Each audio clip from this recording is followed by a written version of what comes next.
to Next Gen VC, a podcast from Gen Zs to Gen Zs. We aim to be the transparent window into the mysterious world of VCs and startups through the authentic conversations with the very individuals that make them. We are thrilled to be joined by Gary, the founder and CEO of Founders Tribe, a platform that aims to level the playing field for founders across the globe by providing access to investors, mentors, and industry-specific networks.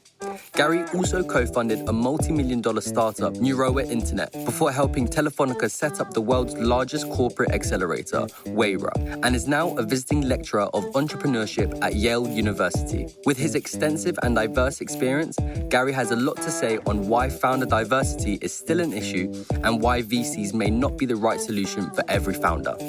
If you enjoy our content, do support us by hitting the follow button and give us a follow on LinkedIn, Twitter, and Instagram at NextGenVCPod for updates on the latest episodes. Are you tired of always hearing about Silicon Valley VCs and not knowing what the greats of European VC are thinking? Well, no more.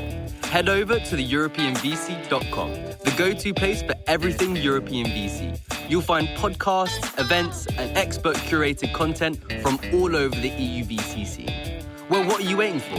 Go to theeuropeanvc.com now.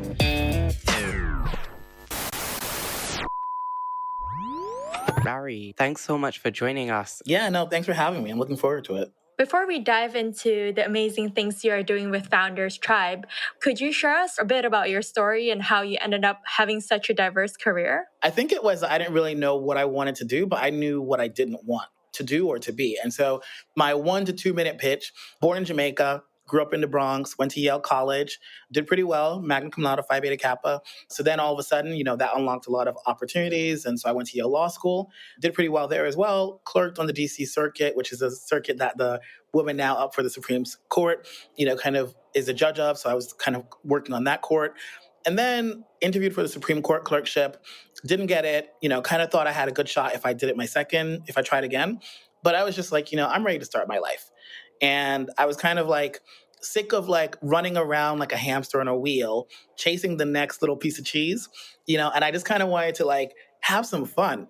And maybe that was like a bad decision in retrospect, but I was just kind of like at some point in your life, you have to just say, this isn't making me happy. I mean, I'm pretty sure I could do this and I'm pretty sure it could be super lucrative if I did it, but I just kind of really want to begin my life. So I had what I said at the time. I said, I want to have a quarter life crisis. I was like, I want to have it now when I'm young and I can make mistakes and it's not like too permanent, rather than having it like when I'm like 40 and all of a sudden it's like, it's like one of those movies, American Beauty or whatever, where you're like, you're destroying everybody else's life. Let me just destroy my own life and kind of like make sure I'm happy with who I am. So that was it. And I was like, okay, well, it's going to be like a gap year because I had done undergraduate and law school straight. So that was like 7 years in New Haven. And I was like, I'm just going to take a year off to go to London. And I also need to come out of the closet because I was still like in the closet at that point.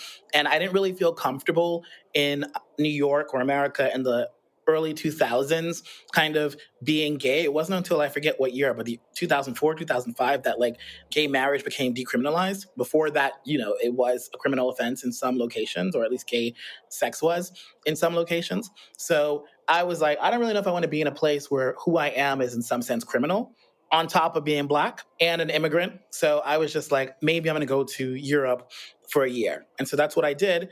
And then in Europe, it was kind of like the first time I had to do like a career that I didn't really think I wanted to do, because up until that point, I could kind of pretty much choose what I wanted as long as I did well in school. But when I came to Europe, to London in particular, being a lawyer, it was like, well, the only option available, if that's what you want, if this is where you want to be, is you have to be a corporate lawyer. And I was like, oh my God, this is going to be so boring.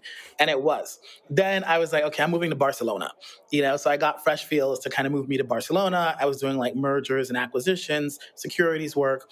And it was boring, but it was like Barcelona, so that made it less boring. And then they were like, after 4 years, oh, Gary, like if you want to stick around, it's supposed to be like a temporary gig if you're on an expat package. If you want to stick around, you have to kind of like go to London maybe, or you have to take a local salary. And I was like, neither of those two options are interesting to me. And so I think that's kind of like a continuing trait with me. It's like, I just always want to do what I want to do when I want to do it. And I always have enough confidence in myself to be like, if there's not a route that has been specified, I'll figure it out.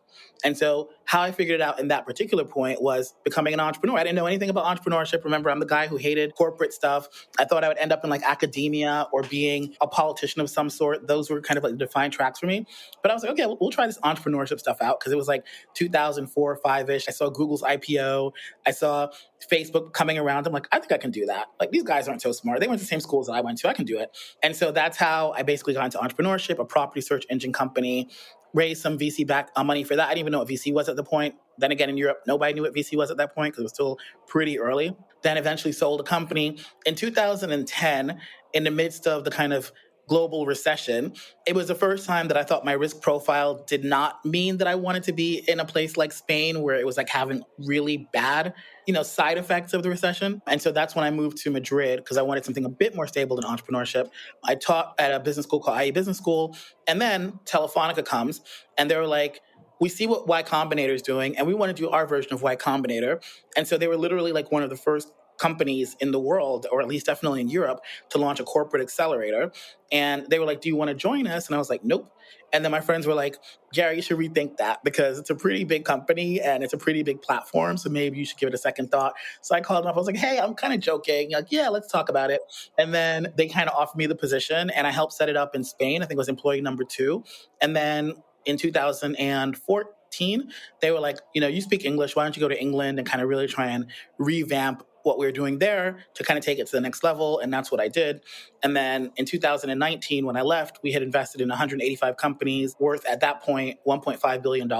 And we'd also expanded it to, I think, about 6 or 7 different cities, with a lot of other corporates, organizations like GCHQ, charities, everybody. So that really kind of gave me a sense as to like how big entrepreneurship had become since 2004, where people didn't even have a word for it in Spain, to 2019, where like everybody from all different sectors had gotten involved into it.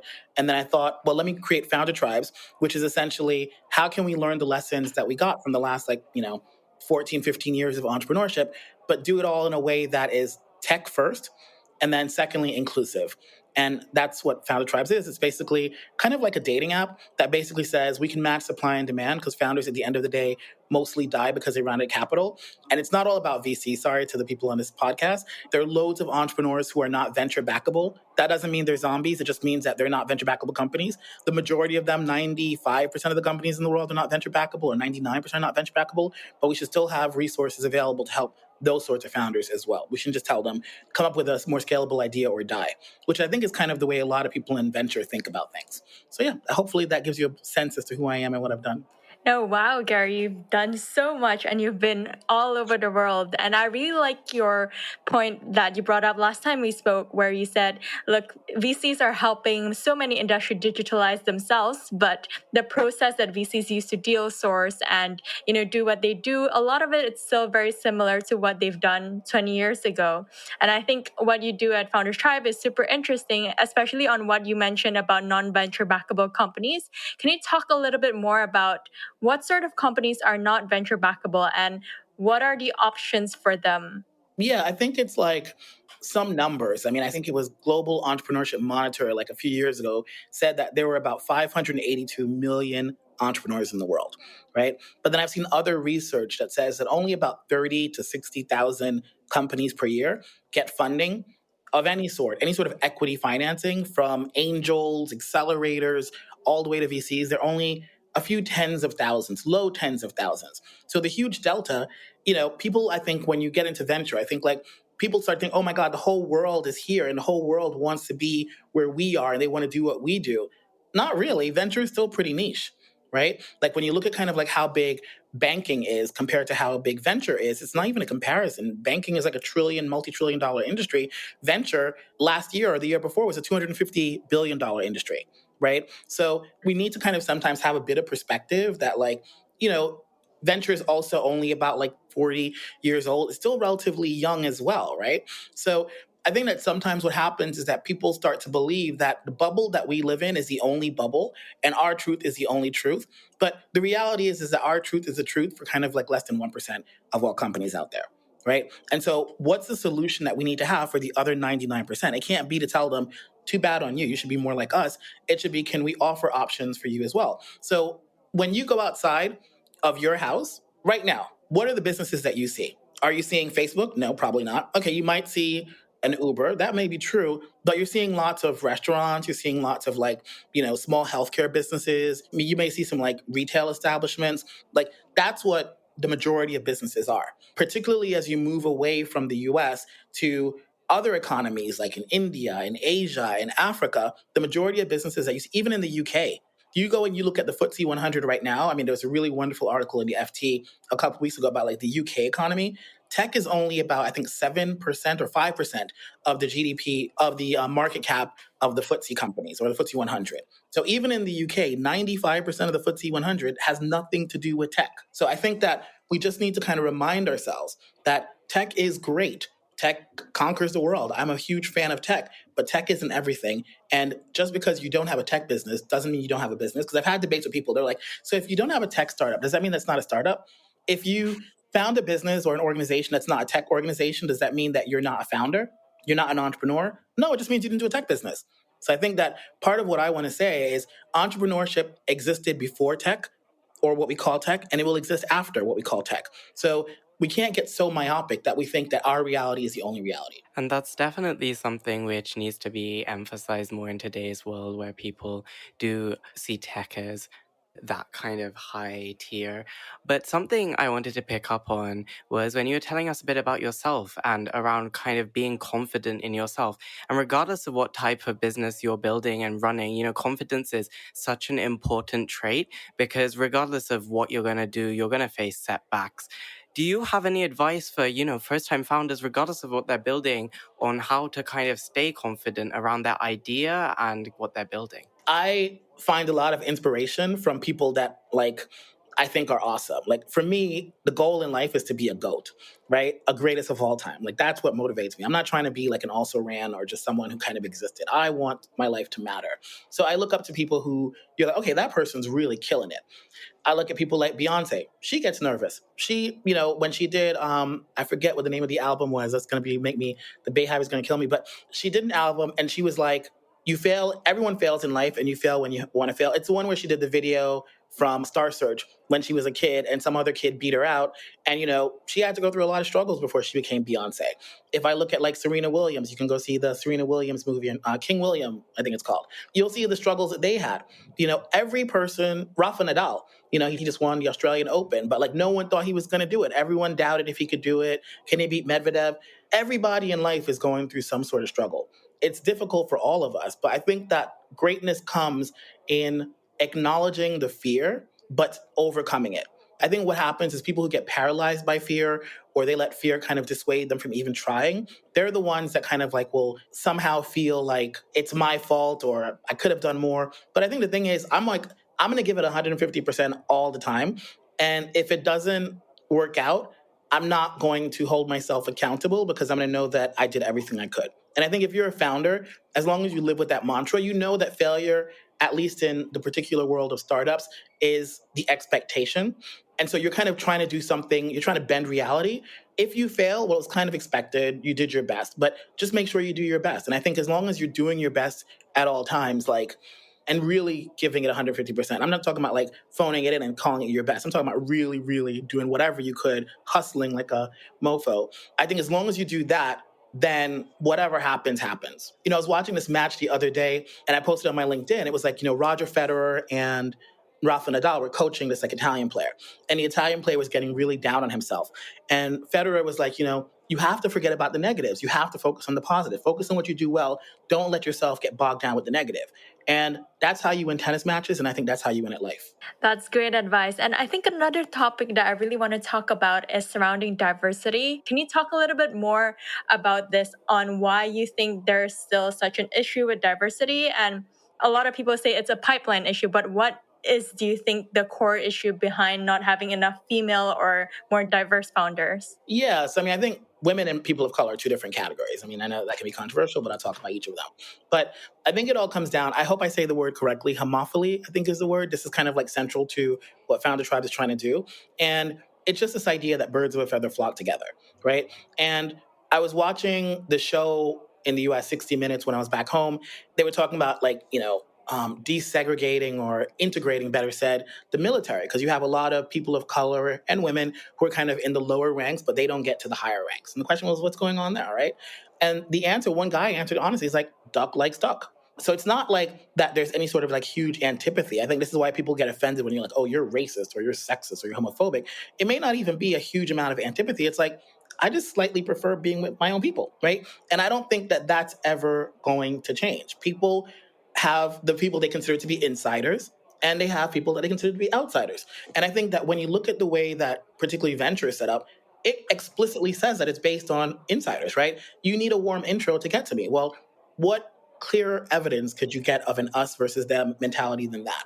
If you belong to the right clique, if we know the same people and my friends rate you, then you're in. But if not, then you're out. And I think without getting too controversial, you can look at the UK government and see the same thing. Is it that the only smart people in the universe all went to Oxford around the same time that Boris Johnson and David Cameron did? Or not even like people who went like years earlier or years later, but the people who kind of like were their classmates are the ones that they focus on. So I think that when you look at venture, and I remember like at one of these included chats, someone asked a very similar question to a partner, and he was like, well, venture's already so risky, and most of our funds are like, 4 or 5 people. For us to bring in a new person, we really have to feel confident with that person. So why take the risk? And I think that that's the issue.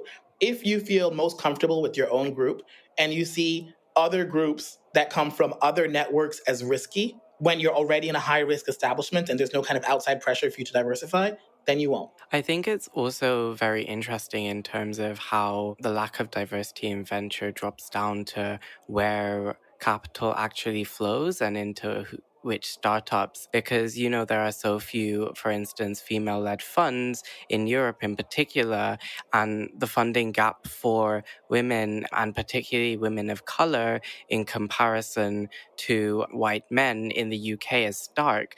Why do you think that is? Do you think it is because the GPs and mostly the partners of these venture funds are white men, or do you think it's another reason? Men are afraid of women getting pregnant. That's it. And, I remember I was writing an article for Forbes. I never published it, but I interviewed a bunch of female entrepreneurs about their experiences, and it didn't make a difference where they were from. It was like Chinese, Indian, American, Black, whatever. The central issue is that like people are like, you're going to be less productive because there are going to be a few years of your life where you have another focus. And this other focus could affect my ability to generate income. The pregnancy issue and the motherhood issue and the unfair expectations about who's actually going to take care of the child and all that kind of stuff, which is why a lot of my friends, for example, don't have kids, right? Like you have to end up choosing between your career and having kids because a lot of women implicitly know that, and you tell me better because I'm not a woman, but this is just what I kind of understand, that that's kind of like the question, the risk factor that people are attaching to them. So yeah, I think at the end of the day, it's really about kind of like the benchmarks and the patterns that people set in their heads. And for women, I think there are certain negatives like, are you going to stick around or you're going to have some kids? And do I really think that you're financially astute, little woman? And I think for minorities, it's kind of more of the same. And the only people that benefit from the system are the people who've always benefited from the system. Thank you so much for highlighting that, Gary. I think it's really important for many people to hear. So how do you think initiatives like Founders Tribe help solve that or equalize the world a little bit? Well, I think that like it goes back to the question that you asked before, like, when you said, is there a pipeline issue? I look around and I'm like, look at this very conversation. There are loads of brilliant people of color, loads of brilliant women. It's almost insulting to even have to ask the question. How could 51% of the population, of the human population, not have enough talent to generate more than 2% of the venture capital funding? If Blacks are 14% of the population, in the US at least, why are they only getting 1.6% of the funding? The only way you can explain that is if you think women simply can't create good companies, or for some reason women are dissuaded from creating good companies, whatever the situation is. And the same thing with Black people. But the disparate rates have to have one of two explanations. People aren't good enough, people aren't trying, well, 3 explanations, or something else is happening that's a little bit more subtle and systematic. And I think that that's it. So I think what Founder Tribe is trying to do is to say, that's great. I'm not going to try and change the world. But what I am going to say is let's use that kind of homophily purpose or whatever, the birds of a feather, and say, well, let's identify those Black people or those women or those people of color who might have some resources or some sort of ability to mentor, and let's connect them to the people that we want to help. Or, if it's not necessarily kind of going to be a linkage based on race and gender, a lot of the people who've helped me over the last 6 months, well, last year really, to fund my company, to mentor me, to give me advice, to really shape Founder Tribes, have just been people I've never met but went to Yale. So let's use these ties that bind in a way that allow for people to open up networks. That means that they don't need a warm intro to meet someone else. They just need to have something else in common with that person. And if we can identify those commonalities and weaponize it, then we can kind of really expand someone's network beyond what they can just see. Right. And so for me, I know that that's how I've had to raise money as Founder Tribes. It's like people aren't running over themselves to give me funding, not in the UK at least. And I kind of realized that if that's the case, I need to kind of create my own networks. And the networks that I created were ones that were kind of based on, well, my race, my sexual orientation, where I used to live, where I went to school, whatever I could use to kind of break the ice with someone else so that they could actually see me and not. Sometimes for some people, I feel like I'm a conception, like a Black person. They can't actually see past, the skin color to see me. But I feel like when you talk to someone that has something in common with you, they can see you. And I think that's a necessary precondition to then having them invest in you. Because if someone can't even see you, other than kind of investing in you as charity, they're not going to invest in you as a financial opportunity. And I think I get that as well a lot of times as well. People kind of want to talk to me about doing it because of charitable, because I believe in your cause, Gary, and I want to support Black people. I don't want your money because you believe in my cause and you support Black people. I want you just to invest in me because I'm awesome. So I think that with Founder Tribes, that's what we're trying to do, create a community like that where we say, let's weaponize this birds of a feather kind of mentality and say, let's help people to identify their networks based not just on kind of who they are, but on these different areas of commonality. And then let's use that as a way to kind of make an introduction for potential funding or for potential mentoring. You mentioned kind of commonality within the European ecosystem. Since you first started working for Telefonica, so many accelerators have popped up all over the place. How would you say Founder Tribe is a bit different from everyone else? What's your kind of USP? I think it's like comparing like Amazon to John Lewis. And this goes back to something that you said before. It's like we're a tech solution and they're an offline solution. It may be the case that we're trying to do the same things, but because we're doing it in a scalable way, we can then generate economies of scale. When I was running an accelerator, you're dealing in cohorts of like 10 companies, maybe 20 companies. That's not really impactful.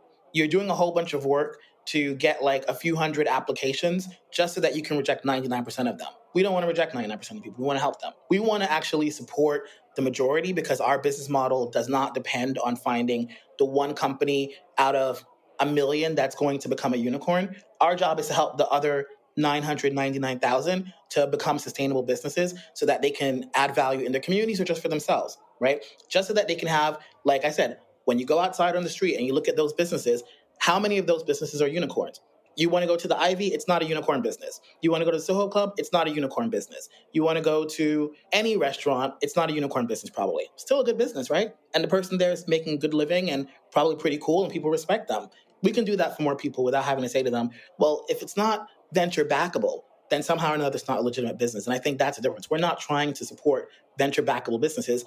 Accelerators, you have to think about them as just early stage VCs, right? If you look at it, the VC market for me works in kind of three phases. You have the investment bankers that take a company public. You have the VCs that were created to identify the companies, the best candidates to take public. And then you have the accelerators that are there to identify the best companies for the VCs. So it's kind of like a kind of assembly line, right? We're not on the assembly line. We're not trying to help investment bankers find targets to do an IPO of. Yeah, maybe that will be a small subset of the companies that we help, but by no way, means, or any form do we expect that to be the majority of our users. You must have worked with a lot of founders. What would you say are the key challenges that new founders face outside of, the network issue that we've spoken about? I think for most founders, and even me as like I'm getting old and all that kind of stuff, there's a lot that you don't know. The analogy I always make is I'm like, I spent 3 years in law school. And then the idea was even after graduating from law school, you still don't know enough to really be a good lawyer. You still have to then become like a junior associate, probably spend a few years as an apprentice, et cetera, et cetera. Same with medicine. My sister spent I think 4 years studying. And then she was like a resident for I don't know how many years. I can't remember, like 2, 3, whatever it is. That's 7 years to get to any level of proficiency in what we consider to be professions. And that's not even including undergraduate, right? That's just including kind of the graduate level plus the kind of apprenticeship portion of it. You're an entrepreneur, you may be like 20 something years old. not know anything about anything. And all of a sudden you're expected to know about HR, expected to know about finance, tell me about the P&L, tell me about all this jargony words that I've never heard about in my life. And you're supposed to do something that, if you're a certain type of entrepreneur, that no one else has ever done.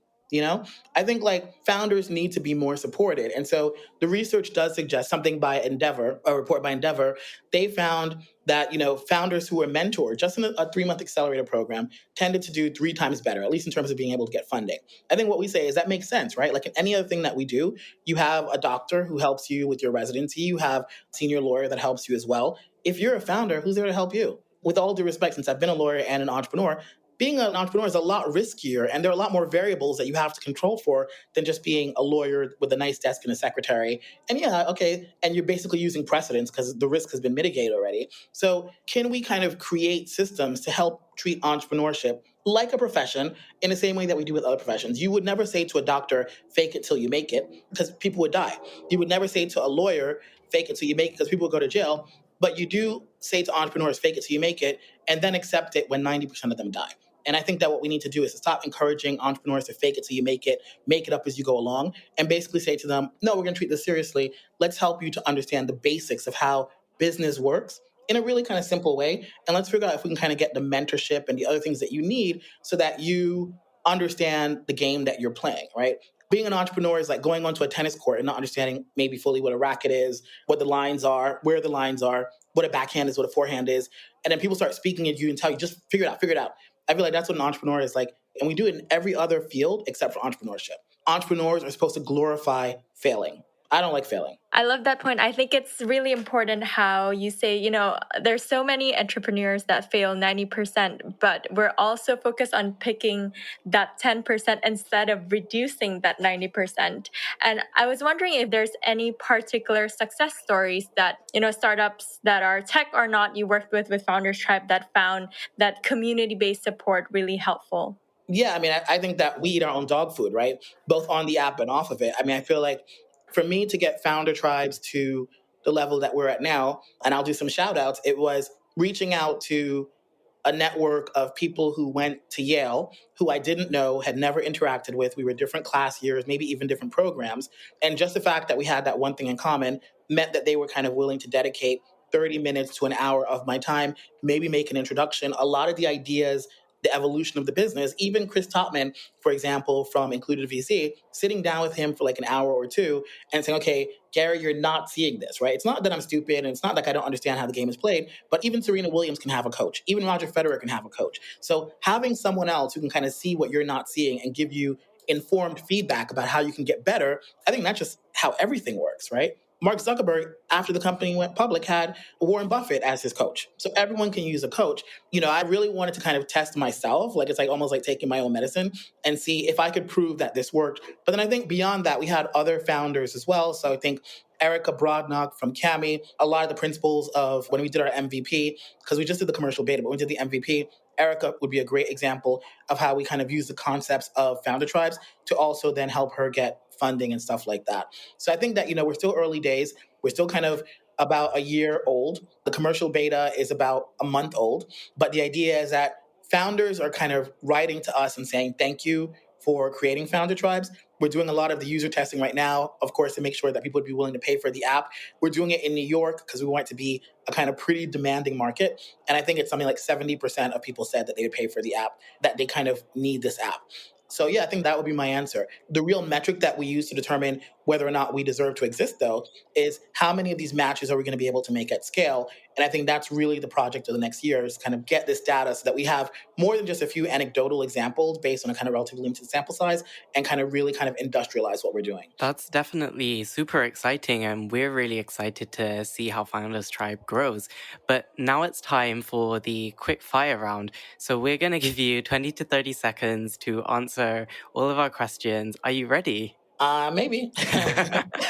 Well, to get started, where would you prefer to live, London or California? London. Sorry, I'm going to qualify. London to live, California to raise money. What's your favorite hobby outside of work? Tennis. And if you could choose any social media, what would it be? LinkedIn works really well for me. Actually, we saw that you have a huge LinkedIn following. Could you share with us how you did that? I think it kind of goes back again, at Founder Tribes, I think at the beginning, it's really about helping people to raise funding. But longer term, it really is about community, right? Because I think to your question as well, making myself the guinea pig of the company is done, is I started to realize the hard part about being a founder is not just the money, it's the loneliness, right? So I think the community is a huge portion of what founders need, especially in my case where I'm a solo founder. Sometimes it's like being a solo parent. So I kind of think that eventually the community is really, really what's going to kind of build us apart. But to your question more specifically, with LinkedIn, it's about giving back. That's the other thing I kind of want the ethos of Founder Tribes to be. I feel like what separates Silicon Valley from kind of every other ecosystem is, with all due respect to a lot of people in the UK ecosystem, it's very transactional. There are a lot of people that I've paid it forward to who've never paid it back to me, even when I've needed it, even when I've asked, right? And that makes you slightly bitter. Whereas when I go to the US, there are a lot of people willing to help me who I didn't even have to ask. And I'm like, that's a huge difference, right? Because going back to the notion that none of us has all of the answers, right? All of us need help. No matter how great you may think you are, whatever amazing things you have on your CV, you still need help. You still need somebody to kind of give you that point of view that you may not have, or to kind of give that insight that really pushes you in the right direction. I think in the US that people are more generous with that, whereas I think in the UK, people are less generous with that. And I think that the reason or the way that I've been able to grow my community is by trying to always be really generous. Always make sure that people know that I'm there for them. And if I can help them, I will try to help them. I can't help everybody, but if I can help you, and when I'm speaking to them on my LinkedIn or on any social media, I'm never talking down to people. I understand I'm just one other member of the community. We are equals, and that's it. So I think everything boils down to, in social media and life, do unto others as you would have them do unto you. If you do that and people think it's authentic and you're willing to pay it forward, then I think usually people will kind of say, I feel safe and comfortable over here, so let me just listen in on this conversation.